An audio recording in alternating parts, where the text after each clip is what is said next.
तो हेलो दोस्तों, चलिए आज की वीडियो शुरू करते हैं। आज की इस वीडियो में हम लोग क्लास 10th के टॉप 40 वीवीआई ऑब्जेक्टिव क्वेश्चन को सोल्व करने वाले हैं। ठीक है, तो वीडियो को अंत तक बने रहिएगा। आज के वीडियो आप लोग देख लेते हैं। तो आप लोगों का जो 9 फरवरी का साइंस का पेपर होने वाला है, उसमें से 5 से 6 नंबर कहीं नहीं जाने वाला है। ठीक है दोस्तों, तो वीडियो को अंत तक वॉच कीजिएगा। वन शॉट इसका रिवीजन करते हैं। चलिए वीडियो को शुरू करते हैं। सबसे पहले यहाँ पर क्वेश्चन पूछा है। पहला नंबर क्वेश्चन है कि निम्न में से कौन सा पदार्थ लेंस बनाने के लिए प्रयुक्त नहीं किया जा सकता है। तो मिट्टी का प्रयोग लेंस बनाने में नहीं करते हैं। ठीक है। क्वेश्चन नंबर 2 है कि प्रकाश की किरणें गमन करती हैं। तो प्रकाश की किरणें हमेशा सीधी रेखा में गमन करती है। ठीक है। क्वेश्चन नंबर 3 है कि यदि आपतन कोण 60 डिग्री है तो परावर्तन कोण का मान क्या होगा। तो आपतन कोण का मान 60 डिग्री है तो परावर्तन कोण का मान भी 60 डिग्री होगा। क्यों होगा? क्योंकि आपतन कोण का मान परावर्तन कोण का मान से हमेशा बराबर होता है। ठीक है। क्वेश्चन नंबर 4 है कि पानी में असत डूबी हुई पेंसिल टेढ़ी मेढ़ी प्रतीत होती है। क्यों होती है? तो आप लोग कभी देखे होंगे कि आप लोग पानी में किसी भी चीज़ को डालेंगे तो हल्का टेढ़ा मेढ़ा दिखाई देता है। तो प्रकाश के अपवर्तन कारण दिखाई देता है। ठीक है। क्वेश्चन नंबर 5 है कि किसी माध्यम के अपवर्तनांक का मान होता है, कितना होता है? तो साइन आई बटा में साइन आर। ठीक है। अपवर्तनांक का मान कितना होता है? साइन आई बाई में साइन आर। ठीक है। क्वेश्चन नंबर 6 है कि निर्वात में प्रकाश की चाल होती है। तो निर्वात में प्रकाश की चाल 3 × 10⁸ मीटर पर सेकेंड होता है। ठीक है। कितना होता है? 3 × 10⁸ मीटर पर सेकेंड। अगला क्वेश्चन है कि मानव नेत्र अभिनेत्र लेंस की फोकस दूरी को समायोजित करके विभिन्न दूरियों पर रखी वस्तुओं को फोकसित कर सकता है। ऐसा हो पाने का कारण क्या है? तो समंजन के कारण। कहने का मतलब है कि मान लीजिए यहाँ यहाँ पर कोई वस्तु रखे हैं, आप यहाँ पर खड़ा होकर देख रहे हैं, तो आप लोग अचानक से यहाँ पर फोकस कर सकते हैं, यहाँ पर भी फोकस कर सकते हैं, यहाँ पर भी फोकस कर सकते हैं अचानक से रखे हुए चीज़ पर। तो ऐसा समंजन के कारण हो पाता है। ठीक है, समंजन के कारण याद रख लीजिएगा। अगला क्वेश्चन है कि नेत्रा के आगे का भाग उभरा रहता है जिसे कहते हैं। तो स्वच्छ मंडल भी कहते हैं और कार्निया भी कहते हैं। ठीक है, क्या कहते हैं? स्वच्छ मंडल और कार्निया, जो आगे का उभरा हुआ भाग रहता है। ठीक है, दोनों को याद कर लीजिएगा, क्या कहते हैं? स्वच्छ मंडल और कार्निया कहते हैं, दोनों के ही नाम है। क्वेश्चन नंबर 9 है कि नेत्रा के गोलक के लंबा हो जाने से कौन सी दृष्टि दोष उत्पन्न होती है। तो जो नेत्रा का गोलक लंबा हो जाता है तो निकट दृष्टि दोष उत्पन्न होता है। ठीक है, कौन उत्पन्न होता है? तो निकट दृष्टि दोष। और यदि यहाँ पर पूछेगा कि नेत्रा के जो गोला का सिकुड़ जाता है तो उसके कारण कौन सी बीमारी होता है। तो सिकुड़ जाता है तो दीर्घ दृष्टि दोष यानी कि दूर दृष्टि दोष होता है। लेकिन यहाँ पर पूछा है कि लंबा हो जाने पर, तो लंबा होगा तो निकट दृष्टि दोष। ठीक है। यहाँ पर क्वेश्चन नंबर 10 है कि अवतल लेंस द्वारा किस दोष को दूर किया जाता है। तो अवतल लेंस को किस दोष लेंस द्वारा दूर किया जाता है? तो निकट दृष्टि दोष को। ठीक है। और यहाँ पर पूछेगा कि उत्तल लेंस द्वारा किस दृष्टि दोष को दूर किया जाता है, तो उत्तल पूछेगा तो दूर दृष्टि दोष होगा। ठीक है। लेकिन यहाँ पर अवतल पूछा है तो अवतल हो जाएगा तो निकट दृष्टि दोष। इसका एक ट्रिक है, ट्रिक से याद कर सकते हैं कि यहाँ पर 4 गो वर्ड है, अवतल है, यहाँ पर भी 4 गो है, न है, क है, ट है और एक मात्रा है। ठीक है। तो ऐसे भी याद कर सकते हैं कि यहाँ पर 4 है तो यहाँ पर भी 4 वाला होगा। ठीक है। और जो उत्तल होता है उतल, इसमें 3 गो है। यहाँ पर देख लीजिए, एक उ हो गया, एक ठो 2 हो गया, एक 3 हो गया, और दूर में भी 3 हो गया, द, हर्षु और र। ठीक है, तो ट्रिक से याद कर सकते हैं, चाहे आप ऐसे भी याद कर सकते हैं। कई बार ऐसा होता है कि आप लोग कन्फ्यूज हो जाते हैं, तो ट्रिक से याद कर सकते हैं। चलिए आगे चलते हैं। क्वेश्चन नंबर 11 है कि एक इलेक्ट्रॉन पर कितना आवेश होता है। तो एक इलेक्ट्रॉन पर हमेशा 1.6 इंटू 10⁻19 कूलम होता है। ठीक है, कितना होता है? 1.6 इंटू 10⁻19 कूलम। अगले क्वेश्चन नंबर 12 है कि 2 ओम, 3 ओम एवं 6 ओम के प्रतिरोधकों को पार्श्वक्रम, पार्श्वक्रम कहने का मतलब है समांतर क्रम में जोड़ने पर उनका समतुल्य प्रतिरोध क्या होगा। यानी कि जो 3 गो हमें प्रतिरोध दिया है उसको पार्श्व क्रम यानी कि समांतर क्रम जोड़ने पर उसका समतुल्य प्रतिरोध क्या होगा। यानी कि यहाँ पर पूछ रहा है कि आर का मान क्या होगा। ठीक है। तो यहाँ पर एक फार्मूला होता है 1/r, प्रतिरोध का आर क्या होता है? 1/r Q. ठीक है, इसका फार्मूला होता है जितना भी प्रतिरोध दिया हुआ है उसको नाम पर लिख दीजिए 1/r1। ठीक है, प्लस 1/ क्या होता है? r2 होता है। ठीक है, प्लस 1/r3। ठीक है, सभी यहाँ पर R1 R2 R3 का मान पुट कर देंगे। R1 का मान है 2 ओम, R2 का मान है 3 ओम और R3 का मान है 6 ओम। सभी को यहाँ पर पुट करते हैं। चलिए पुट करते हैं, क्या हो जाएगा? 1/r ई क्यू हो जाएगा। ठीक है, 1/r1 का मान कितना है? 2 है, प्लस में 1/r2 का मान कितना है? 3 है, प्लस में 1/r3 का मान कितना है? 6 है। तीनों का एलसीएम लेंगे, एलसीएम तीनों का लेंगे तो 6 आएगा। कैसे आएगा 6? यहाँ पर देख लीजिए आप लोग, 2 है, 3 है और 6 है। ठीक है। इसका एलसीएम करते हैं, 2 से करते हैं तो यहाँ पर 1 हो जाएगा, यहाँ पर 3 हो जाएगा, यहाँ पर कितना हो जाएगा, 3 हो जाएगा। ठीक है, यहाँ पर 3 से लगाते हैं, 3 में कितना हो जाएगा, 1 का 1 रह जाएगा, यहाँ पर 1 हो जाएगा, यहाँ पर 1 हो जाएगा। तो 2 इंटू 3 कीजिएगा तो कितना आ जाएगा, 2 इंटू 3 करेंगे तो 6 आएगा। ठीक है, इसका एलसीएम 6 आएगा। अब यहाँ पर क्या करते हैं, 6 को डिवाइड करते हैं, सॉरी 2 को 6 में डिवाइड करते हैं तो 3 बार में जाएगा, प्लस का प्लस, 3 को 2 बार जाएगा और 6 में 6 डिवाइड करेंगे तो 1 बार जाएगा। ठीक है, ये हो गया। अब सभी को ऐड करेंगे तो 3, 2 और 1 कितना हो जाएगा, 6 हो जाता है। 6 बटा में 6, 1/R/E/Q। काटेंगे कितना बार में जाएगा, 1 बार में जाएगा, 1 आ जाएगा यहाँ पर 1/1। इसको पलट दीजिए, आप इसको ऊपर कर दीजिए और इसको नीचे कर दीजिए। ठीक है, अब यहाँ पर पलटा जाएगा तो क्या हो जाएगा, R का मान कितना हो जाएगा, यहाँ पर 1/1 रहेगा तो उसको पलटेंगे तो 1 आएगा। ठीक है, 1 नीचे रहेगा तो उसका मतलब नहीं है, कोई मतलब नहीं है नीचे रहता है तो R का मान कितना आ गया, तो R का मान हमारा आ गया 1 ओम। चलिए ऑप्शन देखते हैं, ऑप्शन नंबर ए जो है वो यहाँ पर पहला में दिया है 1 ओम। ठीक है, चलिए इसको साफ कर लेते हैं, पहले पर साफ कर लेते हैं इसको, तब अच्छे से अगला क्वेश्चन देखेंगे।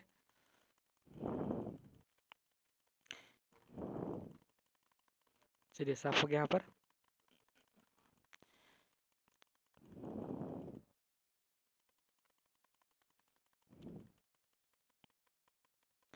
चलिए आगे चलते हैं, क्वेश्चन नंबर 13 है कि फ्यूज को विद्युत युक्ति के साथ किस क्रम में संयोजित किया जाता है। तो जो फ्यूज होता है, फ्यूज को हमेशा विद्युत युक्ति के साथ जोड़ते हैं तो श्रेणी क्रम में जोड़ते हैं। ठीक है, कैसा जोड़ते हैं, श्रेणी क्रम में।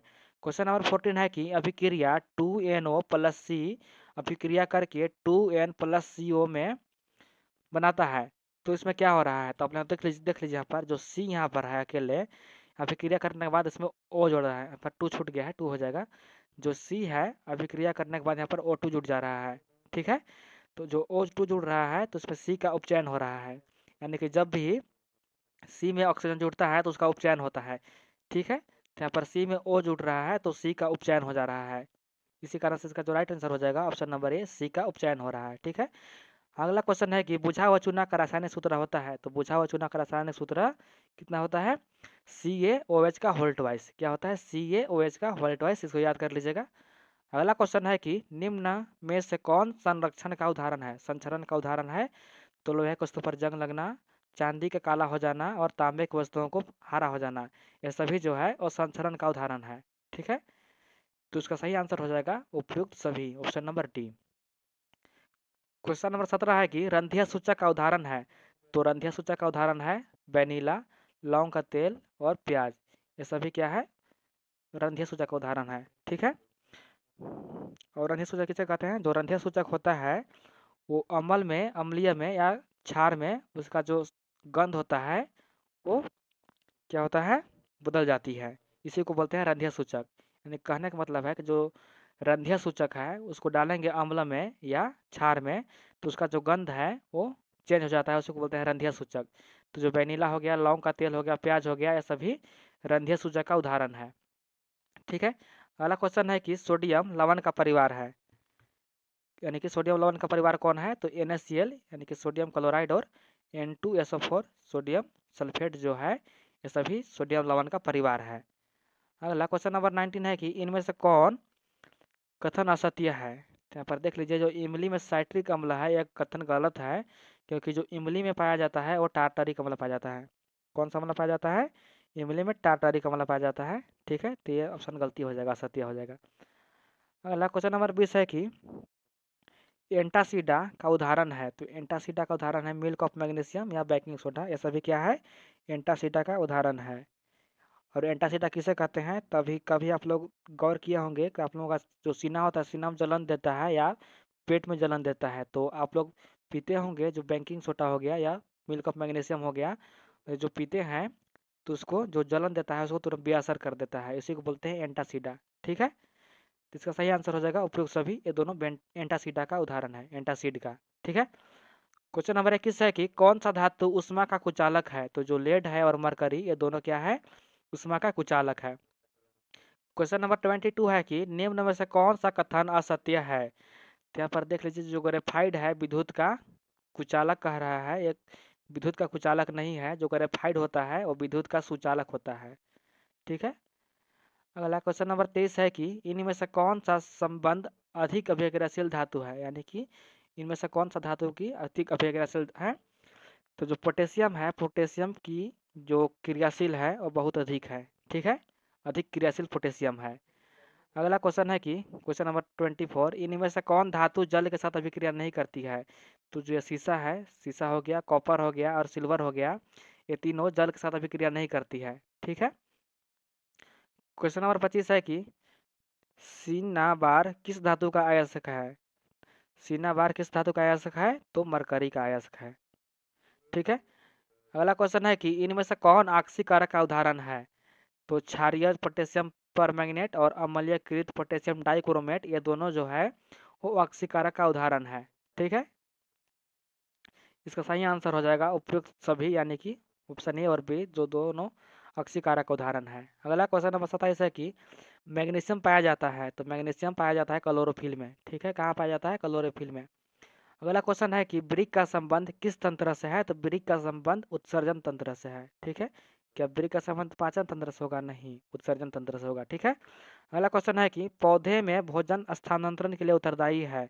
तो पौधा में यदि भोजन पूछेगा तो भोजन के लिए हमेशा फ्लोएम उत्तरदायी होता है। कौन होता है, फ्लोएम। और यदि यहाँ पर पूछेगा कि पौधों में जल का स्थानांतरण किसके द्वारा होता है, तो जल पूछेगा तो जाइलम के द्वारा। जस जल जस जाइलम, याद कर लीजिएगा ट्रिक से। क्या होता है, जस जल जस जाइलम। यहाँ पर भोजन पूछा है तो भोजन के लिए फ्लोएम उत्तरदायी है। ठीक है। अगला क्वेश्चन है कि थायरॉक्सिन के स्रावन के कौन सा तत्व आवश्यक है। तो थायरॉक्सिन के स्रावन के लिए आयोडीन आवश्यक है। ठीक है, क्या हो जाएगा, आयोडीन। अगला क्वेश्चन है कि कौन सा पादप हार्मोन पत्तियों के मुरझाने के लिए उत्तरदायी है। तो जो एप्सिक अम्ल है, एप्सिक अम्ल, यह पत्तियों के मुरझाने के लिए उत्तरदायी है। ठीक है। अगला क्वेश्चन है कि ब्रिक का संबंध किस तंत्र से है। तो ब्रिक का संबंध उत्सर्जन तंत्र से, अभी हम लोगों ने देखा, नया क्वेश्चन रिपीट हो गया है। अगला क्वेश्चन है कि जनन मूल घटना है। तो जनन मूल घटना क्या है, तो डीएनए की प्रतिकृति बनना, यानी कि डीएनए की डुप्लीकेट बनना जनन मूल कहलाता है। ठीक है। अगला क्वेश्चन है कि जैव विकास का प्राकृतिक विवरण का सिद्धांत किसने दिया, यानी कि जैव विकास के जो प्राकृतिक विवरण का सिद्धांत है किसने दिया, तो डार्विन ने दिया। यदि यहाँ पर पूछेगा कि आनुवंशिकता का जनक किसे कहा जाता है, तो ग्रेगर जॉन मेंडल को कहा जाता है। ठीक है, किसे कहा जाता है, ग्रेगर जॉन मेंडल को। और जीव विज्ञान के जनक अरस्तु को कहते हैं। जो जीव विज्ञान के जनक है वो अरस्तु हैं। चलिए आगे चलते हैं। क्वेश्चन नंबर 35 है कि आनुवंशिकता का आधार है। तो आनुवंशिकता का आधार डीएनए है। और यह पूछेगा कि आनुवंशिकता के जनक कौन है, तो मेंडल है। कौन है, ग्रेगर जॉन मेंडल। ठीक है। और पूछेगा कि कौन मटर के पौधों पर यहाँ पर परीक्षण किया था, एक्सपेरिमेंट किया था। तो मेंडल ने ही मटर के पौधों पर परीक्षण किया था। ठीक है। और कई बार सवाल पूछता है कि मेंडल ने किस पौधे पर अपना परीक्षण किया था, तो मटर का पौधा हो जाएगा। सभी को याद कर लीजिएगा, क्वेश्चन घुमा कर पूछता है। अगला क्वेश्चन है कि प्राथमिकता उपभोक्ता को कहते हैं, किसे कहते हैं। तो जो प्राथमिकता उपभोक्ता है वो शाकाहारी को कहते हैं। और प्राथमिक उपभोक्ता किसे कहते हैं, शाकाहारी को। शाकाहारी जो होता है उत्पाद को खाते हैं, इसी कारण से उसको प्राथमिक उपभोक्ता कहते हैं। ठीक है, उत्पाद कहने तो घास को खाता है। ठीक है। अगला क्वेश्चन है कि परितंत्र के अजैविक घटक कौन है। तो तापमान भी है, वर्षा भी है और मिट्टी भी है। ये जो तीनों है वो परितंत्र के अजैविक घटक है। ठीक है, इसमें जीवन नहीं पाया जाता है। अगला क्वेश्चन है कि ओजोन परत को सर्वाधिक प्रभावित करने वाला पदार्थ कौन है। तो जो ओजोन परत को प्रभावित कर रहा है, सीएफसी गैस। कौन गैस, सीएफसी गैस। और यह गैस जो फ्रिज द्वारा निकलता है, सीएफसी गैस क्लोरोफ्लोरोकार्बन कहते हैं। इसी के कारण ओजोन परत प्रभावित होता जा रहा है धीरे धीरे। ठीक है। अगला क्वेश्चन है कि इनमें से कौन पर्यावरण मित्र व्यवहार नहीं है। तो स्कूल मोटरसाइकिल से जाना ये पर्यावरण मित्र का व्यवहार नहीं है। क्यों नहीं है, क्योंकि अब जाते हैं बाइक से स्कूल तो बाइक का धुआं निकलता है जो पर्यावरण को प्रदूषित करता है। ठीक है। अगला क्वेश्चन है कि चिपको आंदोलन की शुरुआत कब हुई थी। तो चिपको आंदोलन की शुरुआत 1970 में हुआ था। ठीक है, कब हुआ था, 1970 के दशक में। ठीक है दोस्तों, ये रहे आप लोगों का सेट 1 का आंसर। अब जल्द ही मैं जो उसका सेट 2 है, सेट 2 का भी जल्द ही सोल्यूशन करा दूंगा। तो चैनल को सब्सक्राइब कर लीजिएगा। ठीक है, फिर मिलते हैं एक नई वीडियो के साथ, तब तक के लिए धन्यवाद।